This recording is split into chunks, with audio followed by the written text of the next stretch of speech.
ሰላም ለሁላችሁ ይሁን ወንድሞችና እህቶች፣ የአክብሮት ሰላምታዬ በያላችሁበት ይድረስ። ፓስተር ሽመልስ ነኝ። ዛሬም በልብ ያለውን የእግዚአብሔርን ቃል አብረን እንድንመለከት በዚህ መድረክ መጥቻለሁ። ነገር ግን አስቀድማችሁ ይህንን የዩቲዩብ ቻናል ሰብስክራይብ ካላደረጋችሁ ሰብስክራይብ እንድታደርጉ፣ ላይክ እና ሼር በማድረግ ተደራሽነቱ ብዙዎች ጋር እንዲደርስ አብራችሁኝ እንድትሰሩ በአክብሮት ተጠይቃለሁ።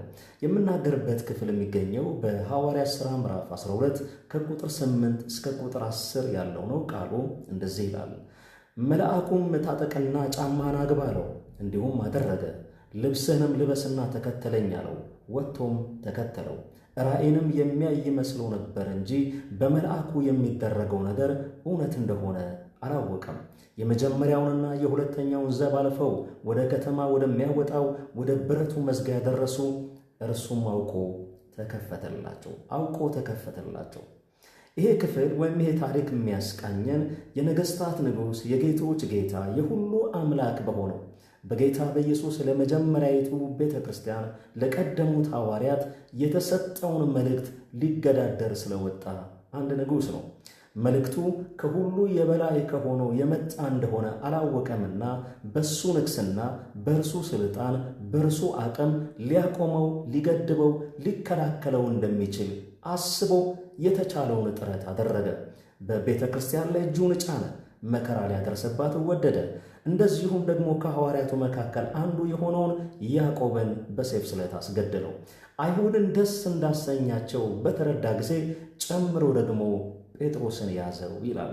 በዚህ ሁኔታ ውስጥ ከሁሉ በላይ የሆነ አምላክ የጀመረውን የሚፈጽም ያሰበውን ከፍጻሜ የሚያደርስ ማንም ሊገድበውና ሊከለክለው የማይችል አምላክ መልአኩን ላከ ይላል።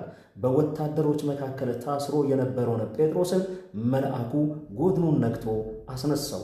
ከእጆቹ ላይ የነበረ ሰንሰለት ወደቀ። የታሰረበት ነገር ሁሉ ረገፈ።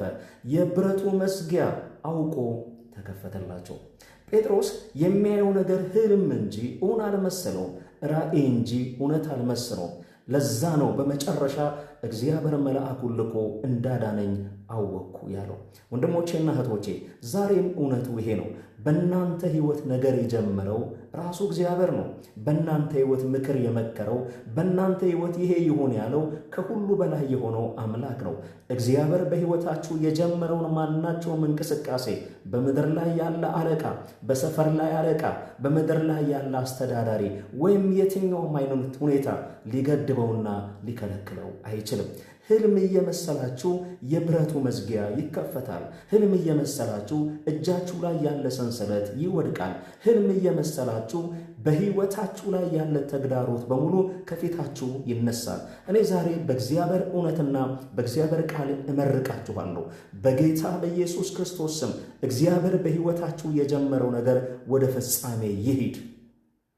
ሕይወታችሁን የገደበው ማናቸውም ነገር በጌታ በኢየሱስ ስም ከመንገዳችሁ ላይ ይነሳ። ማናቸውም አቅም አለኝ፣ ጉልበት አለኝ፣ ብርታት አለኝ ያለ ሁሉ በኢየሱስ ስም ከፊታችሁ ገለል ይበል። ሕልም እየመሰላችሁ ነገራችሁ ይፈጸም። በጌታ በኢየሱስ ስም የመላእክት አገልግሎት በሕይወታችሁ፣ በነገራችሁ፣ በመንገዳችሁ ላይ እንዲሆን ከእግዚአብሔር ቤት በእግዚአብሔር ቃል እባርካችኋለሁ። ማንም አያስቆማቸውም። የእግዚአብሔር ቃል ያገኛችሁ ከፊታችሁ ባሉ ቀናትና ሳምንታት ይሄ በረከት ሕይወታቸውን ያገኘው በጌታ በኢየሱስ ስም። ብሩካን ናችሁ ወንድሞቼና እህቶቼ። እግዚአብሔር አብዝቶ ይባርካችሁ።